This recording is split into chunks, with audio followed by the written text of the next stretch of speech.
Hello दोस्तों, स्वागत है आपका रित्याज एम्पायर में।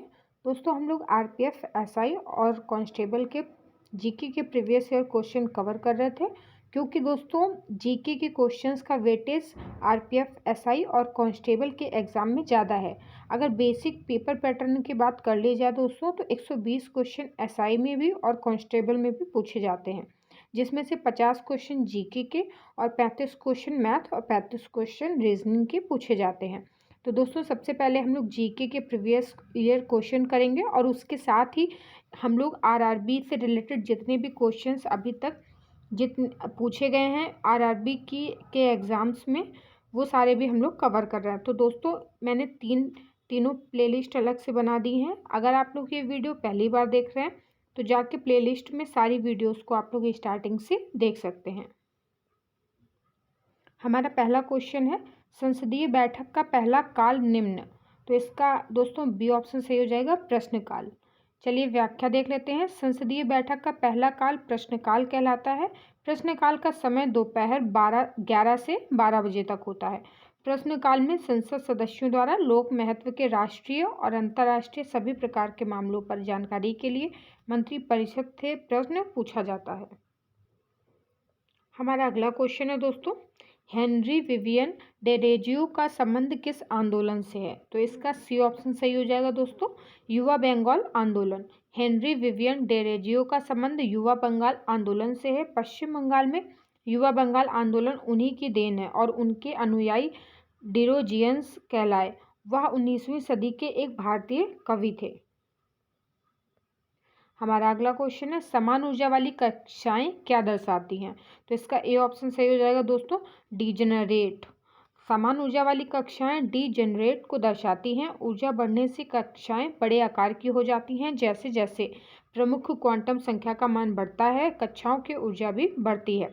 नाभिक और बाहरी आवरण के मध्य दूरी भी बढ़ती जाती है।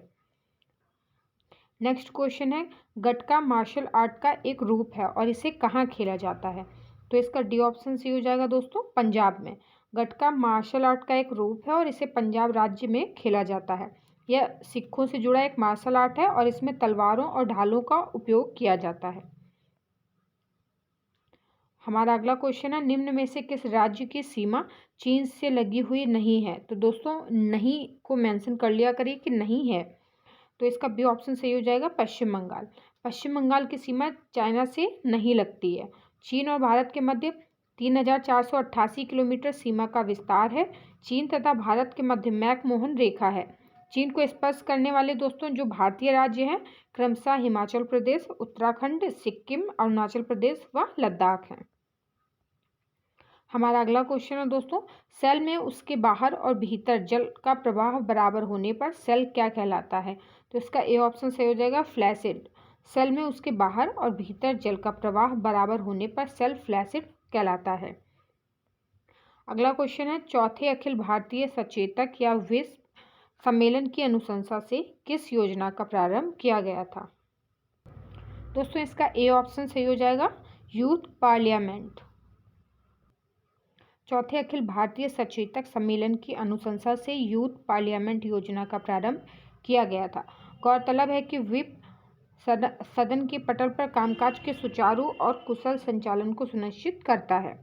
हमारा अगला क्वेश्चन है, निम्न में से किस धर्म में ईस्टर और गुड फ्राइडे मनाया जाता है? तो दोस्तों, ये किस धर्म से रिलेटेड त्यौहार है? तो इसका डी ऑप्शन सही हो जाएगा, ईसाई। ईसाई धर्म में ईस्टर और गुड फ्राइडे मनाया जाता है और गुड फ्राइडे के दिन यीशु को सूली पर चढ़ाया गया था, जबकि ईस्टर पर लोग उनके पुनरुत्थान या उनके जीवन में वापस आने का जश्न मनाते हैं। हमारा अगला क्वेश्चन है दोस्तों, राष्ट्रीय राजमार्ग 3 आगरा से कहाँ तक है? तो इसका सी ऑप्शन सही हो जाएगा, मुंबई। राष्ट्रीय राजमार्ग 3 आगरा से मुंबई तक है और इस राष्ट्रीय राजमार्ग की कुल लंबाई 883.13 किलोमीटर है।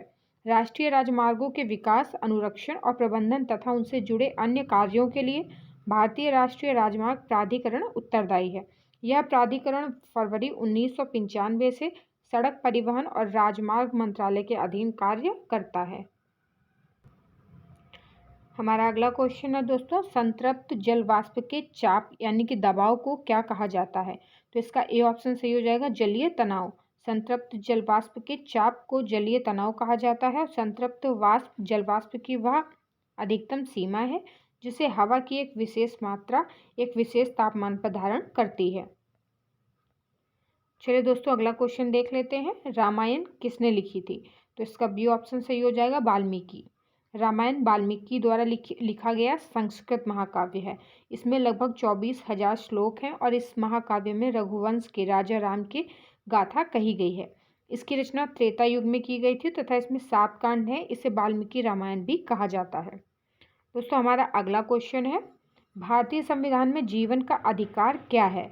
तो इसका डी ऑप्शन से हो जाएगा, मौलिक अधिकार। भारतीय संविधान में जीवन का अधिकार एक मौलिक अधिकार है।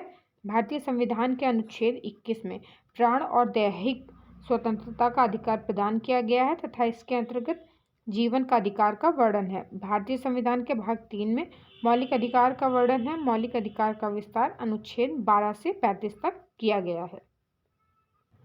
दोस्तों, अगला क्वेश्चन है, किस मुगल शासक ने दीन-ए इलाही की शुरुआत की? तो इसका ए ऑप्शन सही हो जाएगा दोस्तों, अकबर ने। मुगल शासक अकबर ने दीन-ए इलाही की शुरुआत 1582 ईस्वी में किया था और यह धर्म एक ईश्वर में विश्वास करता था। इस धर्म का उद्देश्य विभिन्न धर्मों को अलग करने वाली दूरी को समाप्त करना था। नेक्स्ट क्वेश्चन है दोस्तों, पहला राष्ट्रमंडल खेल कब आयोजित किया गया था? तो इसका डी ऑप्शन सही हो जाएगा, 1930 में। पहला राष्ट्रमंडल खेल का आयोजन ब्रिटिश एम्पायर गेम्स के नाम से कनाडा शहर के हैमिल्टन में 1930 में हुआ था और इसमें 11 देशों के लगभग 400 खिलाड़ियों ने दोस्तों भाग लिया था। दोस्तों, हमारा अगला क्वेश्चन है, निम्न में से क्या दौड़ प्रतियोगिता में दौड़ की समापन पद्धति से संबंधित नहीं है? तो इसका डी ऑप्शन सही हो जाएगा, अप्रोच रन। अप्रोच रन दौड़ प्रतियोगिता में दौड़ समापन पद्धति से संबंधित नहीं है। दौड़ की पद्धति में होकर गुजरना, झपट्टा मारना, कंधे उचकाना और डिप शामिल है। हमारा अगला क्वेश्चन है, वॉलीबॉल खेल का क्रीड़ा स्थल क्या कहलाता है? यानी कि उसके ग्राउंड को, जहाँ पे वॉलीबॉल खेलते हैं उसके ग्राउंड को क्या कहते हैं? तो इसका ए ऑप्शन सही हो जाएगा दोस्तों, कोर्ट। वॉलीबॉल का क्रीड़ा स्थल कोर्ट कहलाता है और वॉलीबॉल खेल का जन्म संयुक्त राज्य अमेरिका में हुआ था और इस खेल को विलियम जी मॉर्गन, जो कि एक अमेरिकी थे, ने 1895 में शुरू किया था और 1964 ईस्वी में वॉलीबॉल के ओलंपिक में शामिल किया गया। दोस्तों, हमारा अगला क्वेश्चन है, डीएनए में विशेष स्थानों पर कट किसके द्वारा निर्मित होते हैं? तो दोस्तों, इसका ए ऑप्शन सही हो जाएगा, एंडोन्यूक्लियस। डीएनए में विशेष स्थानों पर कट एंडोन्यूक्लियस द्वारा निर्मित होते हैं। प्रतिबंध एंडोन्यूक्लिक एक एंजाइम है जो डीएनए को विशिष्ट मान्यता न्यूक्लियोटाइड अनुक्रमों पर या उनके निकट काटता है, जिन्हें प्रतिबंध साइट के रूप में जाना जाता है। नेक्स्ट क्वेश्चन है दोस्तों, सातवाहनों द्वारा उपयोग किया जाने वाला तांबा और चांदी का मिश्रण क्या कहलाता है? तो इसका सी ऑप्शन सही हो जाएगा, पोटीन। सातवाहनों द्वारा उपयोग किया जाने वाला तांबा और चांदी का मिश्रण पोटीन कहलाता है। सातवाहन साम्राज्य में ढलवा सिक्के भी अस्तित्व में थे और सिक्कों को ढालने के लिए तकनीकों के विभिन्न संयोजनों का उपयोग किया जाता है। सातवाहन वंश का संस्थापक सिमुक को माना जाता है। दोस्तों, नेक्स्ट क्वेश्चन है, निम्न में से कौन सा बंदरगाह जुआरी मुहाने पर स्थित है? तो दोस्तों, इसका बी ऑप्शन सही हो जाएगा, मोर मुगाव। मोर मुगाव बंदरगाह जुआरी नदी के मुहाने पर स्थित है और यह नदी गोवा में बहती है। यहाँ से ईरान को लौह अयस्क का निर्यात किया जाता है। हमारा अगला क्वेश्चन है, निम्न में से कौन सी सरकारी योजना दुर्घटना बीमा के लिए है? दोस्तों, इसका डी ऑप्शन सही हो जाएगा, प्रधानमंत्री सुरक्षा बीमा योजना वर्ष 2015 में शुरू की गई थी और इसे वित्त मंत्रालय द्वारा प्रशासित किया जाता है। यह सरकार द्वारा प्रायोजित दुर्घटना बीमा कार्यक्रम है जो आकस्मिक मृत्यु और विकलांगता के लिए कवरेज प्रदान करता है। प्रधानमंत्री सुरक्षा बीमा योजना के अंतर्गत 18 से 70 वर्ष के व्यक्ति पात्र होंगे। दोस्तों, अगला क्वेश्चन है, मार्च और जून के बीच उगाई जाने वाली फसलें क्या कहलाती हैं? तो इसका ए ऑप्शन सही हो जाएगा, ग्रीष्मकालीन फसलें। मार्च और जून के बीच उगाई जाने वाली फसलें ग्रीष्मकालीन फसलें कहलाती हैं और ग्रीष्म ऋतु 6 ऋतुओं में से एक ऋतु है जिसमें वातावरण का तापमान प्रायः उच्च रहता है और इस ऋतु में बोई जाने वाली मुख्य फसलों में चावल, मक्का, ज्वार, बाजरा, तुर आदि है। हमारा नेक्स्ट क्वेश्चन है दोस्तों, संविधान में संसद के संपादन कार्य के लिए किन भाषाओं का उल्लेख है? तो इसका डी ऑप्शन सही हो जाएगा, हिंदी और अंग्रेजी। संविधान में संसद के संपादन कार्य के लिए हिंदी और अंग्रेजी भाषाओं का उल्लेख है। भारतीय संविधान के अनुच्छेद 343 के अंतर्गत संघ की राजभाषा संबंधी प्रावधान दिया गया है और संविधान के लागू होने की तिथि अर्थात 26 जनवरी 1950 से हिंदी को राजभाषा का दर्जा तो दिया गया किंतु उसे लागू नहीं किया गया।